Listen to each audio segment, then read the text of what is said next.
One Piece chapter 1083, so bit by bit we're getting the full story as to what transpired at the Reverie. And it does seem like it's going to take some time to get the full story because it seems like this is going to be a multiple chapter thing because it does look like a lot transpired there. This chapter covered some things, but we're definitely not there in terms of the bigger reveals yet. And given that this is within the Egghead arc, I think everything is going to tie together with what's happening with Luffy and the others. So whatever is going to happen in this flashback that we're getting here is also going to be correlated to what's going to happen on Egghead as well, to some degree. But overall, in terms of what happened in this chapter, in terms of content, for the most part, we already knew about 80% of what happened in this chapter given what previous characters have said, but we're definitely getting context as to how certain things happened as they did. So this is really great from an information perspective and getting the truth out there. And in terms of the revolutionary and this idea of them not doing anything so far in the story, well, the reality is that they have been doing things. It just hasn't been in the main spotlight because they want to keep those things on the wraps, right? But here we're starting to see the works of the Revolutionary Army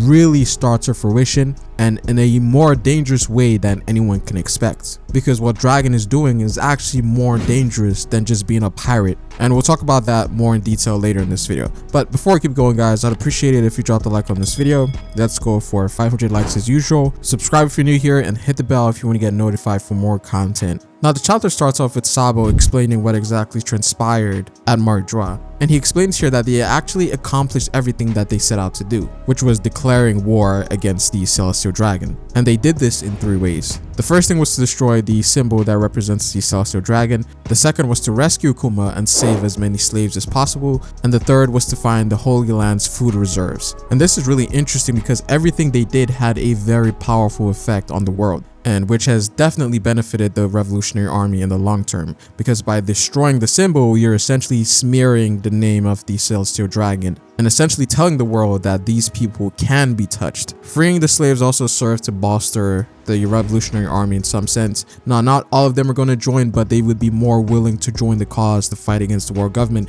given what has happened to them. And by getting rid of the Holy Land's food reserves, they're essentially trying to squeeze them out, essentially hitting them where it hurts and to provoke a reaction for sure. And all of these key components culminated in creating uprisings in 12 different nations, 8 of them which were successful. So this is essentially how the Revolutionary Army fights. They're definitely way more strategic in terms of moving pieces and making calculated plans to provoke a reaction for the world government, because it seems like they're actually waiting for the world government to make a move before they actually start engaging in battles. This is why Dragon has been covert for a long time. The battle that they've been fighting is way more tactical than an average war. It's almost like mind games at this point. But up until this point, the government wasn't really focusing on the issue. They knew Dragon was a problem, but they weren't thinking too much of it. But now that's different because the Revolutionary Army has finally gotten the reaction that they've wanted, and that is the deployment of the God's Knight.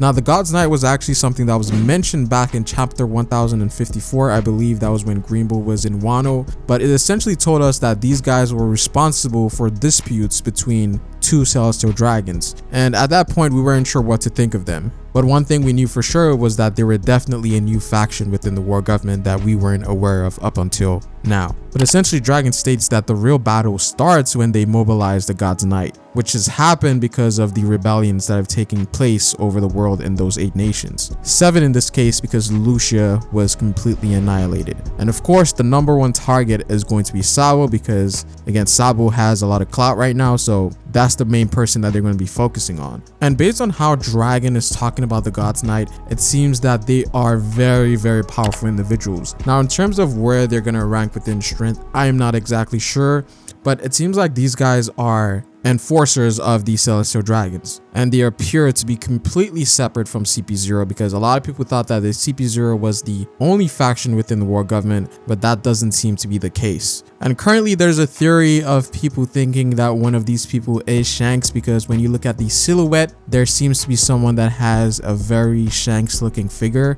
and a lot of people go back to the moment in which Shanks was having that meeting with the Gorosei. And this isn't exactly the first time that Shanks has had any correlations with the world government. We know that Shanks was found on a treasure box on God Valley and that he is a part of a special family. I believe it was called the Figureland family, which we don't know anything about, but it seems like they might be potentially related to the world government in some way, shape, or form, or even related to the Celestial Dragons, maybe. So there's a lot of headcanon saying that this individual might be Shanks or related to Shanks, but at this point in time, we have no way of knowing just going off of the silhouette. But I will say that there is a striking resemblance just based on the way the silhouette is drawn, but I doubt it's Shanks. Now, in terms of who the God's Knight are and what their role is, from what we currently know is that they have power to some degree, because it seems like these guys are responsible for resolving disputes within the Celestial Dragons. So I would like to think that these guys could be Celestial Dragons themselves, but are very powerful versions of them. Because when you think about it, in terms of a history perspective, the Celestial Dragons at some point in history had to have been people that were fighters or knights, right? Because they didn't have the world government at that point in time 800 years ago, right? It was created 800 years ago, but I don't think the Marines and that system was built up then. So they essentially had their own army in which they used to fight against Joy Boy and potentially the Ancient Kingdom, because the Marines were not established back then. So they had the fighting force of their own. And I think it's fair to make the assumption that some of these fighters were actually Celestial Dragons themselves, knights within the Celestial Dragons. And this is how they have some sense of power to resolve a dispute between two Celestial Dragons, because I would like to think that only a Celestial Dragon could do that, or at least a higher ranking one, because it seems like there is a hierarchy within the Celestial Dragons, because they did mention that the Gorosei are the highest ranking Celestial Dragons. So even within the Celestial Dragons, there's a hierarchy system. Maybe the more prominent families that played a role in the Void Century have more of a status, and so maybe the God's Knights are actually one level above the regular Celestial Dragons that we know, and then above them would be the Gorosei. So I will say that these guys are definitely hype, especially considering the way that Dragon is talking about them. And I'd also like to believe that one of them could be a top tier, it could be a Flying Six thing in which there's a level between each of them, right? So one of them more than likely is the strongest and could potentially be on the level of the Admirals, the Yonkos, who knows. And it's very likely that we might see them very soon, because we know that Kuma is actually heading back to Maridra. So I think it would make a lot of sense for one of them to get introduced there, and he or she might be the person responsible for killing Kuma, because I do think that Kuma is eventually going to die. But we'll see how everything pans out. Now, we did also get to see the scuffle between the Admirals and the Revolutionary Commanders, and I think a lot of people have underestimated the Commanders just based on how they look, because people usually look at the designs of Yonko Commanders in terms of determining how strong they are, and for the most part, these Commanders were able to hold their own for some time, right?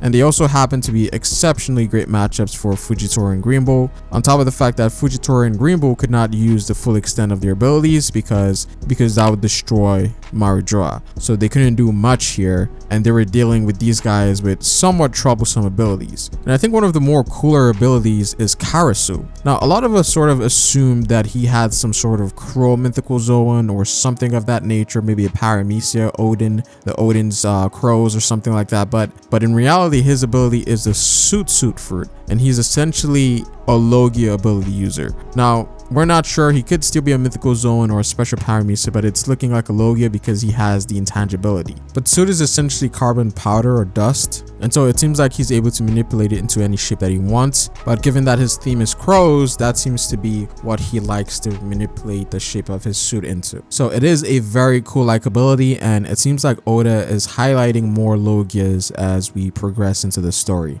because that is one ability that we don't exactly know the awakening of. So Karasu looks really nice, and he was a good counter for Fujitora because Fujitora uses gravity, and of course having a Logia in this case makes you pretty much immune to the effects of gravity, unless Fujitora uses a whole different scale of gravity, which he couldn't because this was Maridra. So it was a good counter based not only on the environment but also the ability itself, because Fujitora did try to bring down a meteor, but obviously Green Bull told him that, Leo, you're gonna level the entire town. And the same also applied for Green Bull as well, in which he was having a hard time fighting because there were celestial dragons around him. And we do also know that Morley's ability affects the ground or the soil, which makes it hard for Green Bull to sort of manipulate. And so that's why they were having a hard time, because it seems like the Revolutionary Army had the advantage in the environment and also ability as well. This is where matchups definitely come into play. So again, nothing really changed for me in terms of the power level of the admirals, but I think we definitely underestimated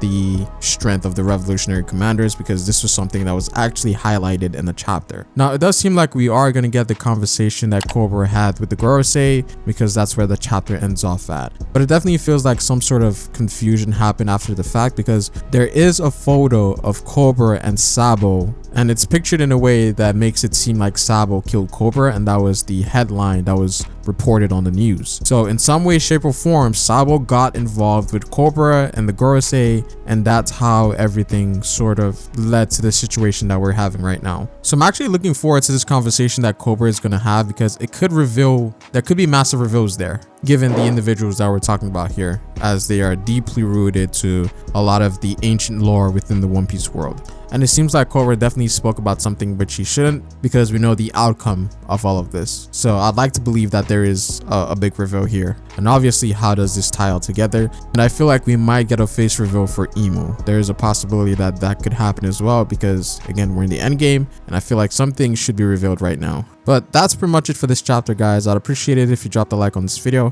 Comment down below what you guys think. Subscribe to the channel if you're new here, and hit the bell if you want to get notified for more. You can follow me on Twitter at Ferrospace, but it is Ferro, guys, and I will see you folks later. Peace.